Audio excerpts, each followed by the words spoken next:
the guys that get a lot of credit is Steve Blackman from Muscular Development. I mean, those guys have done an extraordinary job for years and years and years to promote health, to promote fitness, to promote strength, to promote bodybuilding, powerlifting, weightlifting, and all of those kind of things. So the contributions they made is gigantic, and I hail them for that.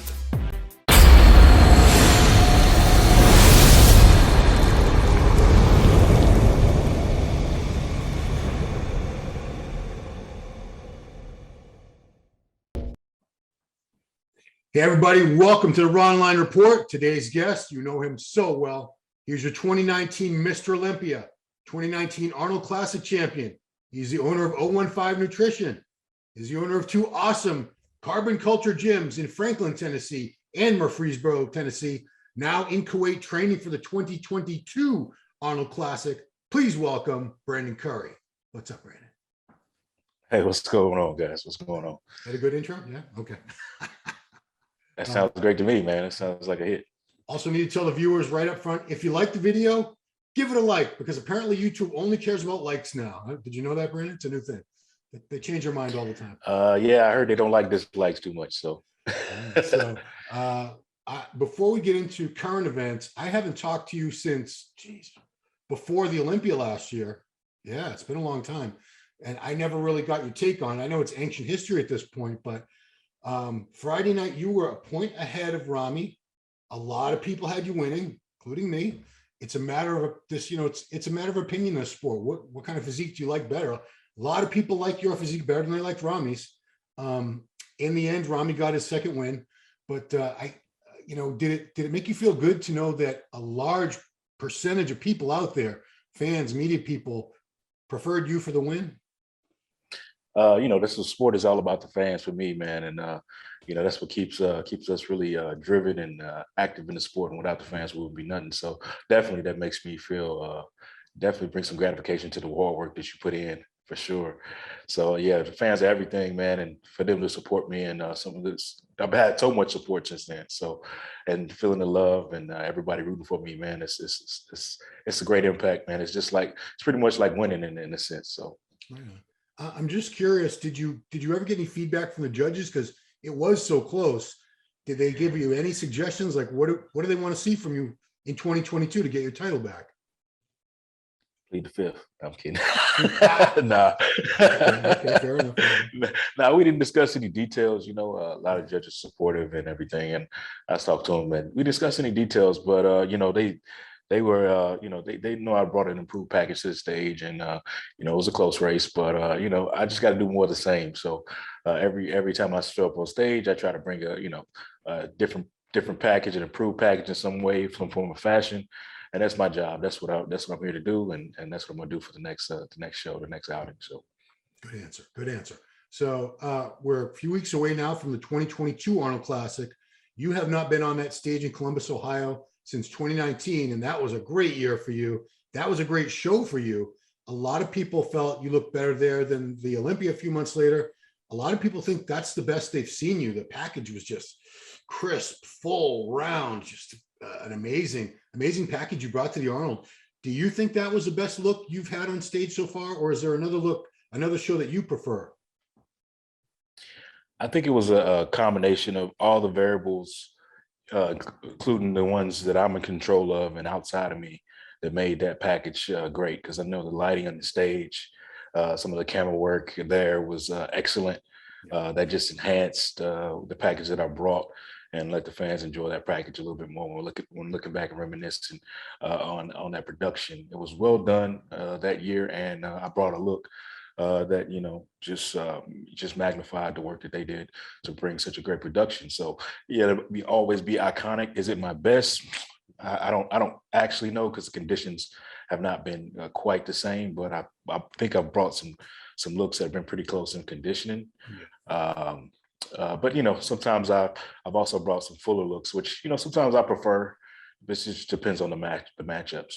Yeah, I mean, now that your main opponent, the guy you got to take out is Ramy, and conditioning has never been spectacular on Ramy, let's be honest, but big and full. I mean, it's in his name, big. do you intentionally bring a fuller look to the Olympia, knowing that that's the guy you got to take out? Yeah, that's exactly what we pretty much did in last year. We bought a fuller package knowing we're going to compete against Ramy. So I was substantially heavier than I was the previous year on stage. And I can't remember exactly the details. My coach knows exactly, but yeah, we just brought it to the stage, just a little bit heavier, knowing that Robbie was the champ, and we had to respect the big man and bring a bigger package. Yeah, roughly you're 5'8", correct? Yes, sir. So rough. What do you think? You're about 260 at the last Olympia? Nah, I'm not that heavy, man. I was probably like 247, I think. Honesty, I love it. Okay. Okay, so that's all the past history stuff. Let's move on. You haven't done the Arnold Classic since 2019. You skipped it in 2020, which you were focusing on Olympia. 2021, it was held much later in the year, so I could kind of see it. Why come back to it this year? What made you return? Well, being that they just had the Arnold, and I got asked to do that one, and I kind of rejected that one. Yeah. It made me consider the new date that they would have in March, and then figuring out that the Olympia was going to be in December. That's just a huge window not to compete. Right. And I just, I figured I would talk to the Arnold and see what they had in mind, and I feel like I was motivated to be able to. My body was healthy enough to be able to go back and turn around and come to Kuwait and prepare again. So I decided, why not? Why not? It's just later in my career. If I could set this year up, winning the Arnold is going to definitely give me momentum going into the Olympia. Yeah. And then I could have the opportunity to set a record and break some history here by winning the Arnold and Olympia twice, which no one has ever done in the same done before in the same year. So let's do it. Come on, make it happen. Yeah. I mean, I was secretly hoping last year, because the Arnold was only 2 weeks away from the Olympia, that you and a few more of the top guys were going to jump into it. I understand that you had to focus on the Olympia and the traveling and everything, but man, I was really hoping you were going to be in that one. Would have been a better show with you in it, obviously. Definitely would have. We just didn't know what with the Arnold being moved and being in a different position, we just didn't really know, what to expect for that event that year. So we just didn't really want to take the risk that year. Looking back, it would have been a good risk to take, but we live and we learn. Yeah, exactly. So obviously we got a great Arnold lineup this year, incredible lineup. Not to piss anyone else in the lineup off, but I sort of see this one coming down to you and Bonac again, just like it did in 2019. You're the two top ranked guys in the world that are in the show. And, he's the only one I've seen at that event push you a few years ago. Do you even think about the other guys as far as this might be my strongest competitor, or you just focus on yourself? When it comes to my preparation, I'm focusing on me. Yeah. When it comes to the other guys, I'm just looking forward to seeing them, camaraderie, just being around the fellas and competing against them. We're used to competition. That's what brings us together. So as far as we always try to beat each other. It's just in the back of our mind. So I don't have to focus too much on that. That's just automatic. I'm there to do work. So but I'm also there to enjoy myself. And it's always good to see the fellas.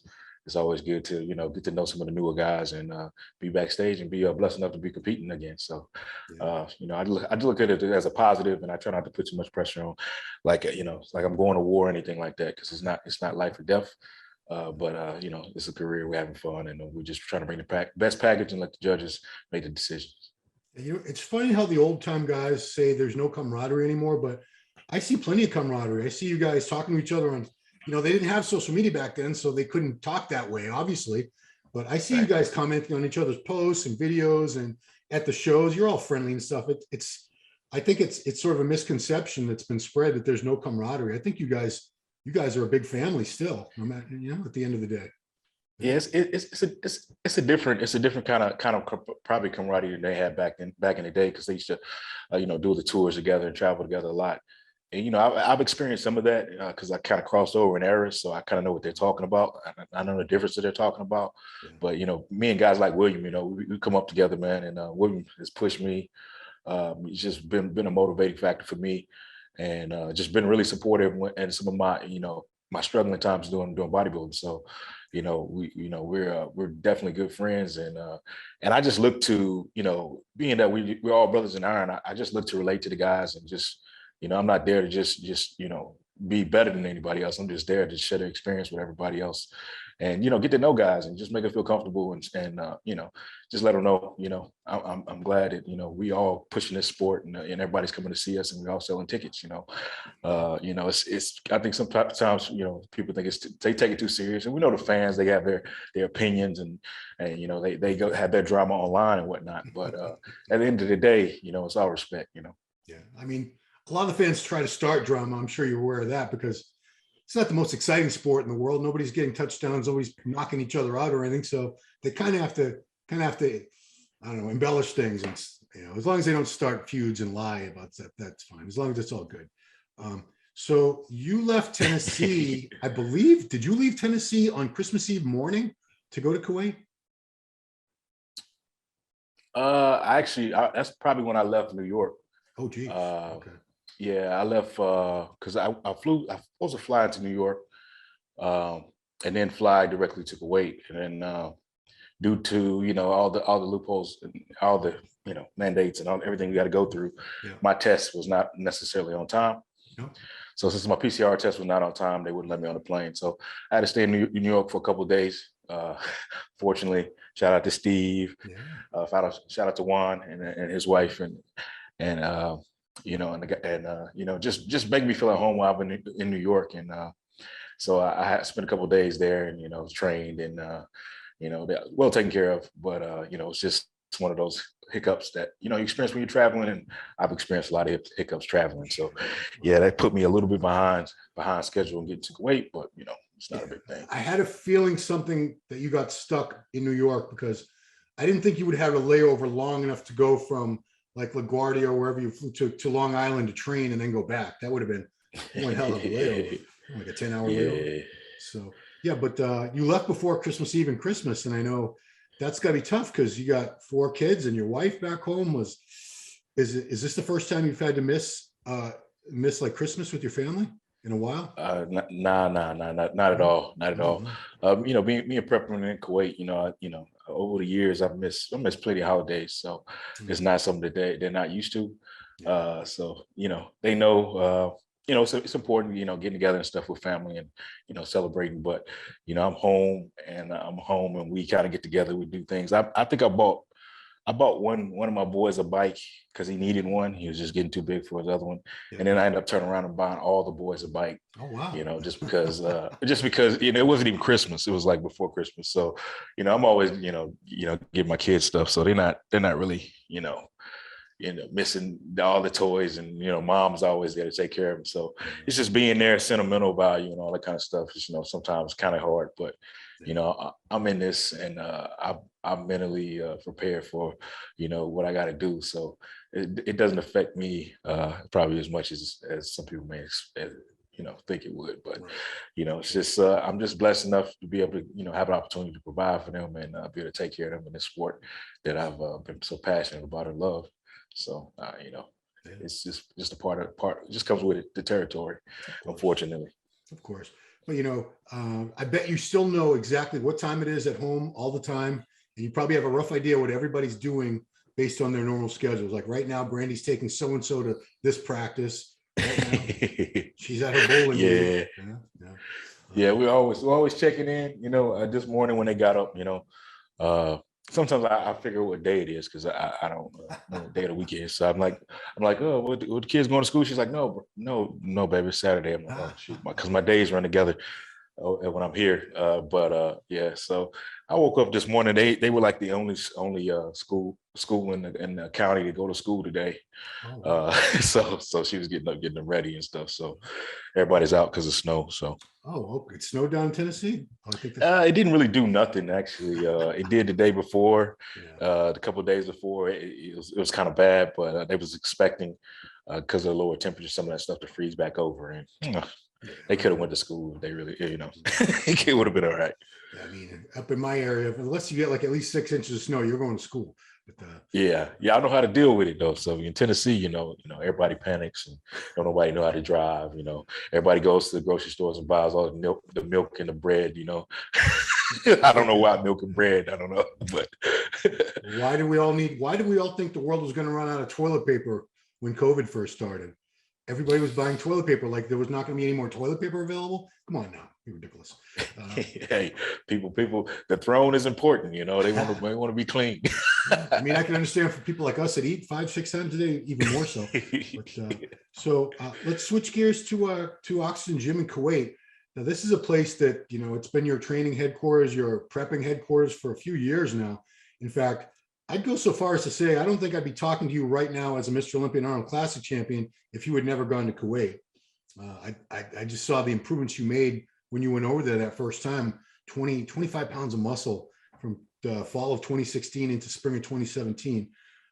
So I want to know, what was your reaction? How did you feel when you heard a couple of people like Ramy and Regan Grimes saying things like, they make me do stuff I don't want to do, or they're holding me hostage, I can't go home?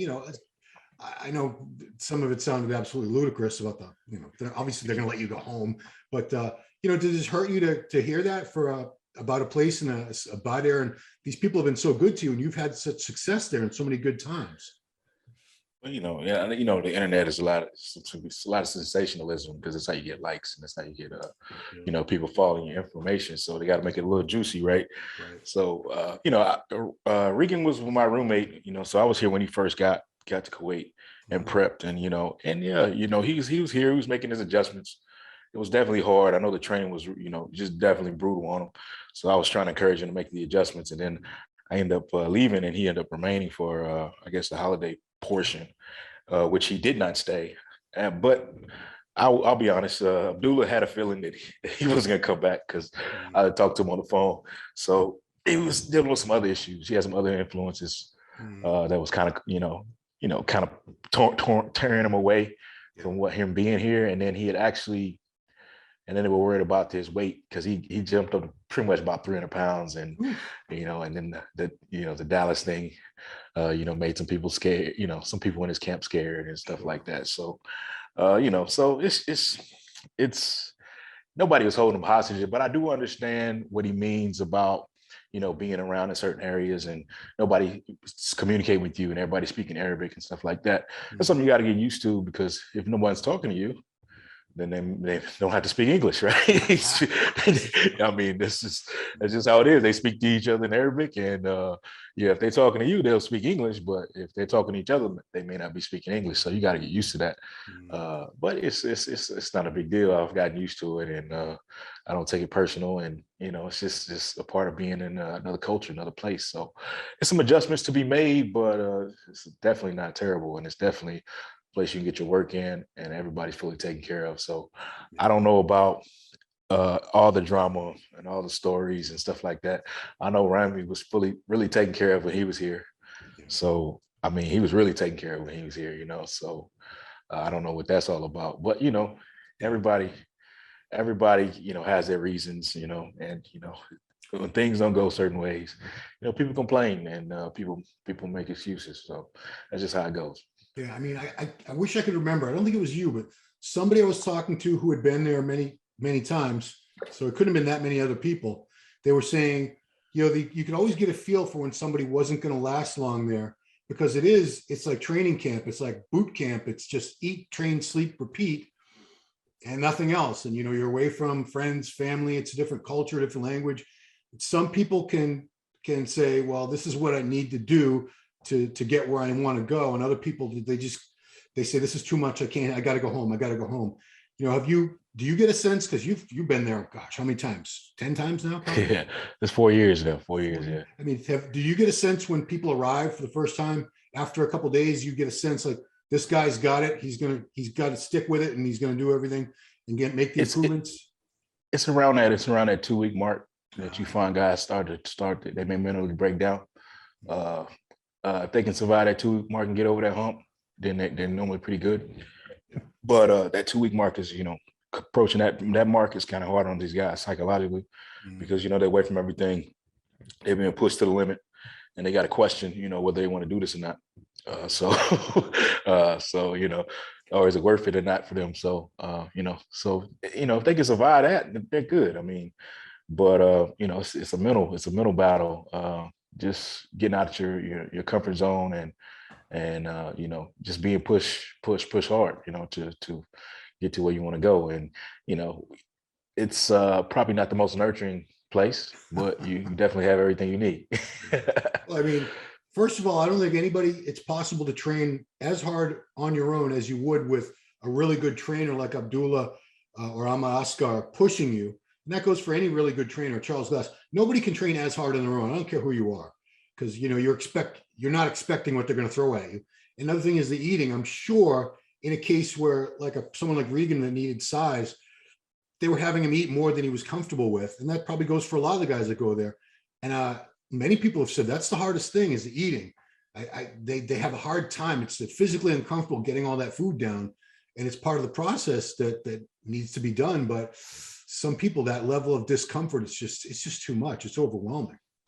Yeah, adjusting to the food, man, may be because it's your responsibility. You have all day. You got to get your meals in, and it seems like some points until you adjust, you like eating all day, and you're full. You still got to eat. So I can understand that psychology or that struggle. But at the end of the day, you eventually make the adjustments. And the coach is making the adjustment, and that miserable phase often makes the diet phase easier, in my opinion. So I'd rather deal with that. So the dieting phase, I'm eating more doing a diet, and I'm not suffering as hard doing the diet because I push the food up, earlier. So it's normally how I think about it. But it's all psychology, and it's all about thinking about it in the right perspective, and and the last thing you want to do around here is feel sorry for yourself because nobody's really gonna care. So I can't imagine them cuddling you and saying it's going to be okay. I don't think. I mean, this is a male-dominated society. You're gonna be lucky if you see a woman on a daily basis. You'll see walking around, maybe see women on a daily basis. But this is a bunch of men around here. They ain't gonna cuddle you and all that kind of stuff. It's not gonna happen. I don't know if I've ever asked you this before, but there are no women who train at Oxygen Gym. It's all male, and I don't know how I'd feel about that. On one hand, I'd be bummed just because I like the visual distraction sometimes, because we're all men and we like to see that. But at the same time, it is a distraction, and sometimes it's hard to maintain focus. Especially, I'm sure they wouldn't dress in Kuwait the way they do here in the U.S. It's right. half naked with the little bellies hanging out and those yoga pants. So you wouldn't see that. But do you feel you're able to train better with we're both married men. We're not saying we're like ogling women or anything, but they're around. You can't help but see them in the corner of your eye. Are you able to focus more 100% on your training without any of that? Yeah, of course. Any distractions in the gym, anything can be a distraction, and then women can definitely be a distraction. And even if you're not even paying attention, you look over, exhausted, or you're in this pain state trying to recover between sets, and before you know it, you're staring at something, and just walking through the gym. It's just how it is. It's just the gym atmosphere when they have those distractions around. So, me right now when I'm training with Ahmed Al-Naki, who's been doing my training programs here for last year and this year. It's just me and him, me and him zoned in, and my mind doesn't really go anywhere else but just what we got to do. Right, fair enough.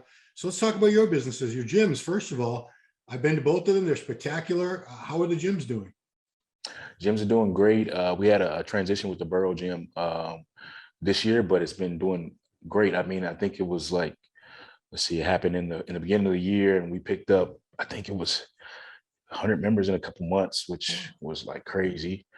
And I know the gym is doing really, really good now because it's January, and everybody's in the mix. So it's very happy. We got some other projects that we're talking about expanding on. So it's just going well. It's good that it's good to be in the green on some of the businesses and seeing your hard work and everything. Just kind of supporting itself. So it's always good. It's always good. Right. Now the hat is 015. That's your nutrition supplementation company. I'm such a moron. I was thinking, is that from 02? And I'm like, you idiot, because he's the 15th Mr. Olympia. Yes, that's right. Anyway, you're right. You got it, man. If I couldn't figure that out, I'd be pretty useless. But give people a real brief history of how the company started and how it's doing now. Well, we started during the pandemic. It happened basically. Mark Lobliner is, of course, one of my partners, and he's with Tiger Fitness, and they do supplement distribution, the largest online supplement distribution online. So basically, they moved to Tennessee, and they moved to Tennessee, and I knew they were moving, and so I welcomed them to Tennessee, and next thing I know, I got a big box of outright bars at the office. So I'm like, okay. So we got to, families got to know each other, and over the pandemic, my daughter was practicing for soccer with some professional soccer players that were stuck in the country because they couldn't go where they needed to go. So we would meet in Nashville, and they would practice and whatnot. And we invited Mark's daughter, Cammy. Cammy would come out. And so the wives would get together. They were basically probably transporting the kids, and they would get together, walk and talk. And eventually they got to discussing, my contract and stuff with SciTech, and then they got to talking business, and and then they talked about potentially getting the company started together, and then me and Mark were brought to the table. We talked about it as well, and here we go. We had a project that we had a date and a destination to get this thing launched by the Olympia in 2020, and so we had launched in Olympia 2020, and we kind of had a little booth at that Olympia, even though it wasn't a large expo, and kind of introduced the brand, and we came up with the Big O bars first, and of course they were a big hit. Everybody likes the Big O bars, which is just basically the high calorie protein bars, for those guys that are bigger and want to, kind of like somewhat of a meal replacement, a healthy meal replacement without all the preservatives, without all artificial sweeteners, tearing up your stomach and nothing like that. Something that's real easy to eat. So we put that together and came up with some flavors, and that went really well. Then we worked on formulating the rest of the line. We basically, Mark was like, what do you like to do? What do you like to taste?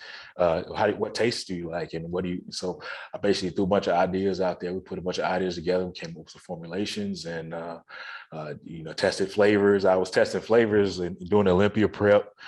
Before I left for Kuwait, I was testing like different products. So just to figure out, what we liked.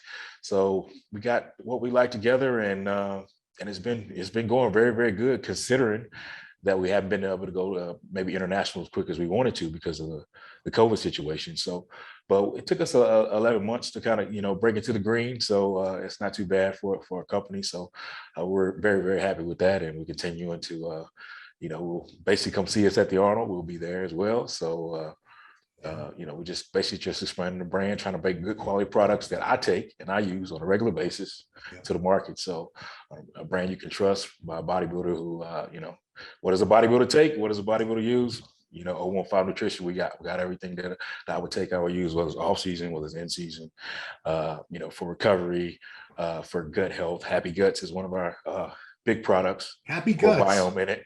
Yeah, Happy Guts, man. Happy Guts.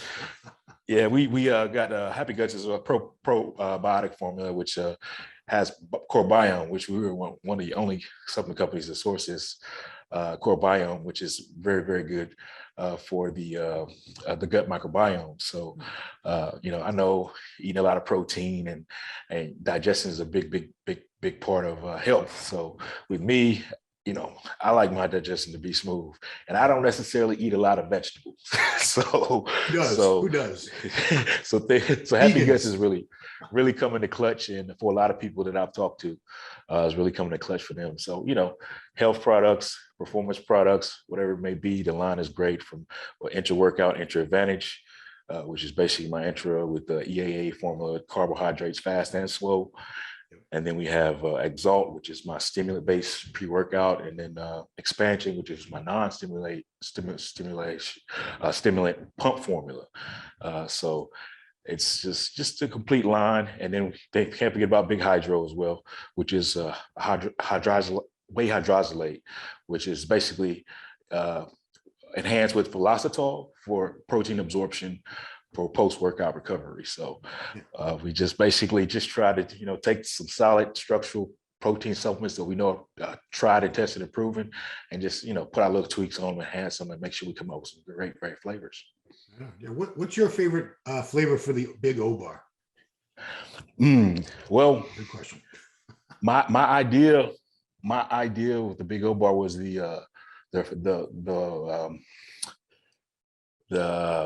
my wife's idea was the fruit cereal, and my idea. No, sorry, I got that wrong. My idea was the fruit cereal because I liked Fruity Pebbles growing up. Okay. So Fruity Pebbles was my thing. And fruit cereal, I was like, and I want something like Fruity Pebbles. So fruit cereal was my thing. Now, my wife, her idea was birthday cake. So I've talked to different retailers, and some of them say that mine sell better, but they like my wife. Some of them say my wife sell better, but they like mine. And then we have chocolate fudge, which is a good change up for me. Because sometimes you need that chocolate fix. So that chocolate fudge is often a good change up for me. And the thing about these, they digest really quickly. They got the MCT oil in them, and they got the hydrolyzed whey as well. So they digest really, really quickly. And you eat one, you'll be satisfied for a minute, but then you can eat again. And that's what I'm all about. Get about around 500 calories. A little bit under 500 calories per bar. So they ain't playing. They definitely get you what you need.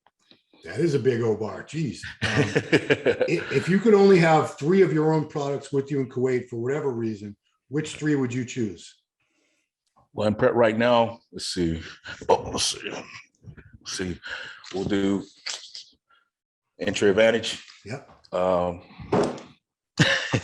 See what I got around me right now. Since I do. It's a good indication of which ones you treasure the most. Got to go in the gym bag here. Okay. And then Expansion.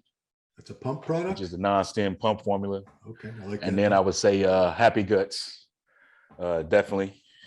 I'm not a stimulant guy, so I don't have to take stimulants all the time, but the Happy Guts, definitely for digestion. I think that'd be the top 3 for me when I'm here in prep.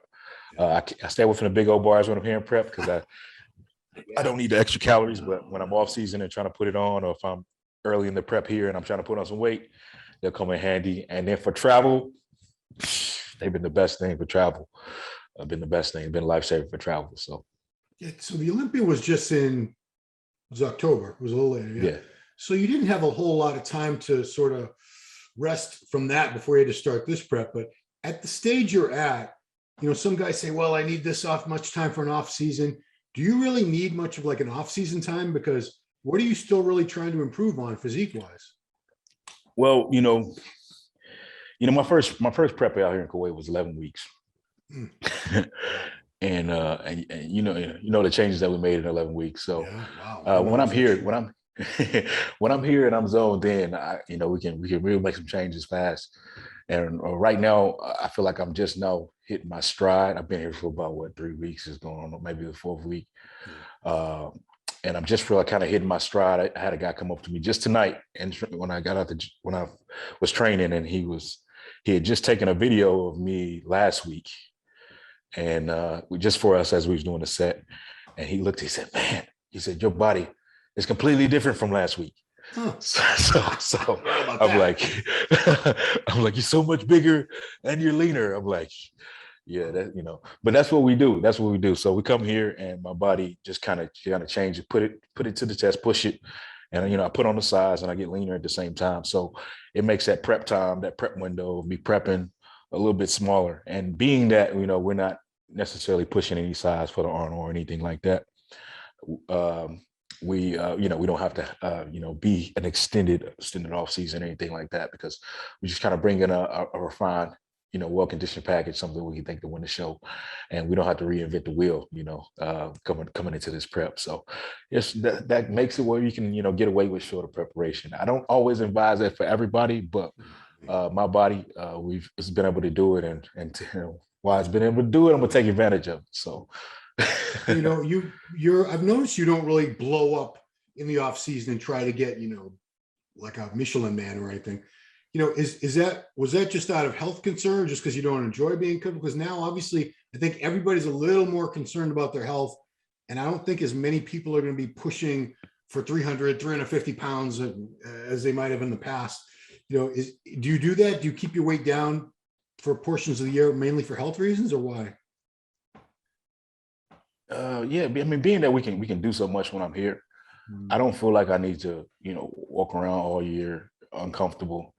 I just don't really like it, to be honest. I mean, I just don't like walking around breathing heavy, having a hard time putting on my shoes. It's just that's the worst thing.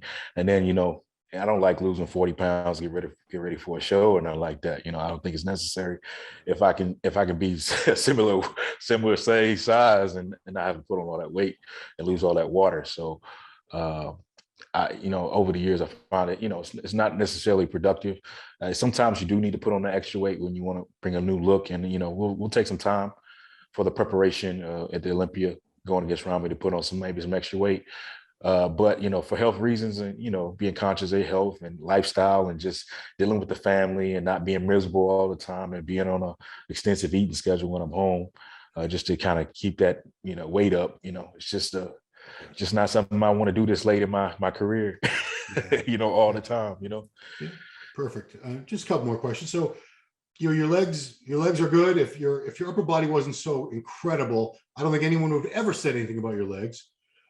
What have you done? They have been coming up over the past couple of years. What have you found were the keys for you, especially as a very, very advanced trainer who's already at a level most people will never approach?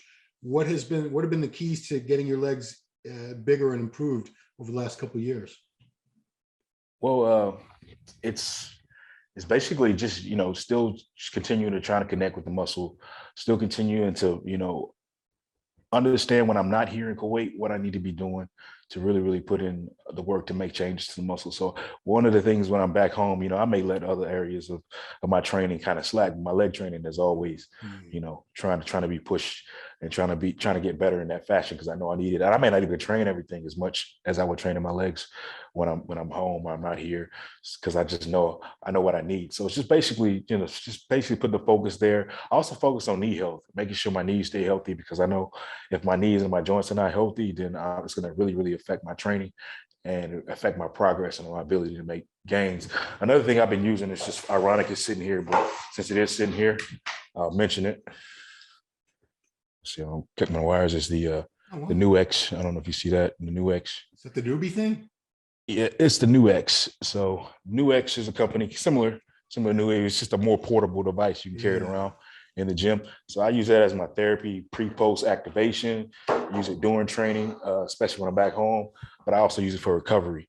So that kind of gets those, kind of wakes up some of those fibers, some of those dormant fibers that, may not be activating. And I think over time, being able to activate more of those fibers, being able to break them down, definitely leads to more progress, more muscle gains over time. So just working on all those cylinders as an old man, you gotta make sure, you stay healthy, you're doing, hitting it from every angle. And, 40? You're not that old.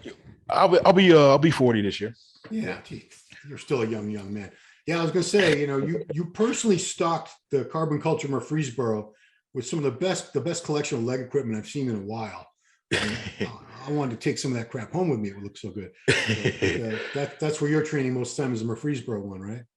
Yeah, that's not too far away from my house. So, and my office is there as well. So it's my little hangout. So, last question for you. This morning on Instagram, it was morning here. It's probably afternoon for you.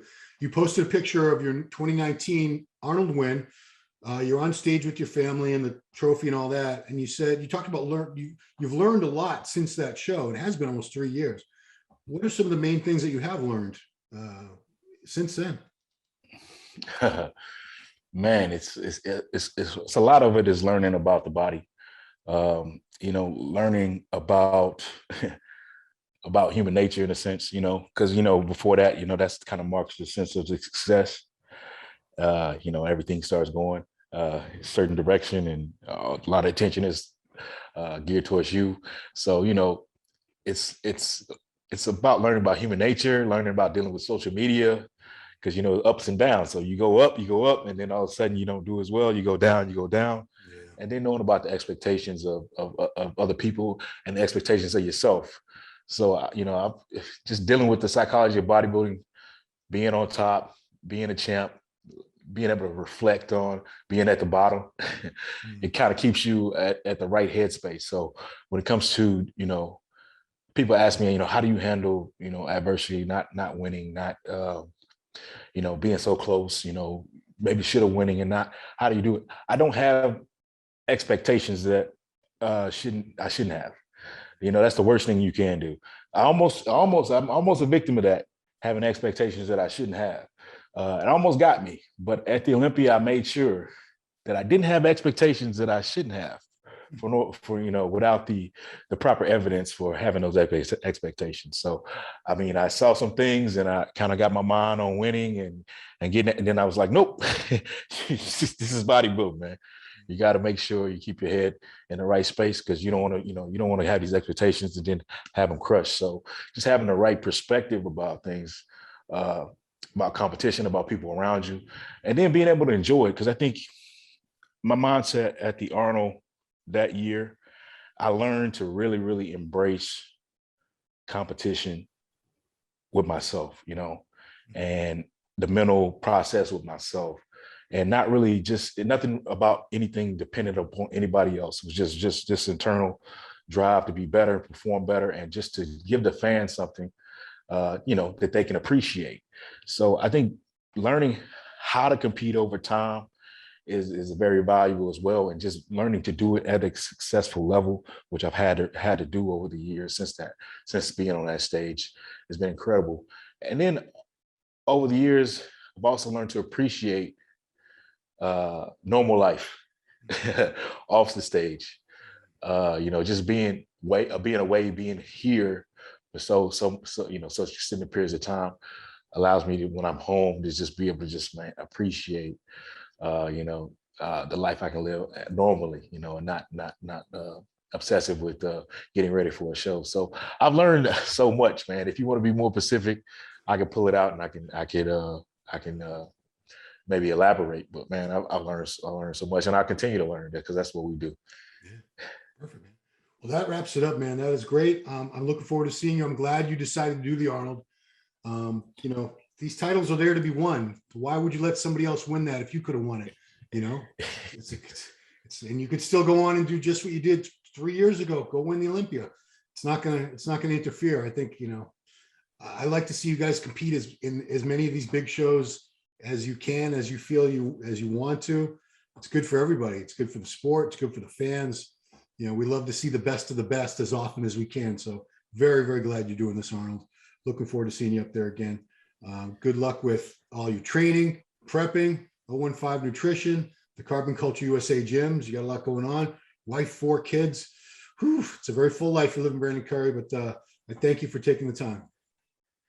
No problem. And look for a new brand drop this year as well. We're working on another project as well, Aloha O, which is a vitamin water. So hopefully in 2020 we'll have that on the market, if all these other issues, supply chain and all this kind of stuff, is not affecting our business. So look out for that.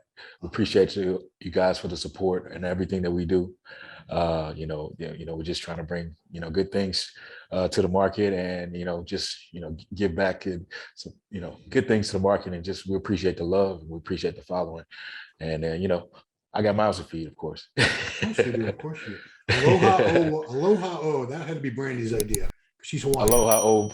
Aloha O vitamin water. That's alkaline vitamin water. So we came up with the idea. She's from Hawaii, and some of our partners, of course, in this project are from there too. And the O, of course, is dealing with me. But so That's cool. Like and of course, I formulated it. So it's a real vitamin water. It just doesn't have a few vitamins on the label and call itself a vitamin water. So that's the crap that I buy. All right, cool. Well, again, thank you for the time, everybody. Thanks for watching this Online Report with Mr. Olympia and Arnold Classic champion Brandon Curry. Please like the videos, subscribe to the channel, do all that good stuff. Appreciate you watching, and we'll see you next time.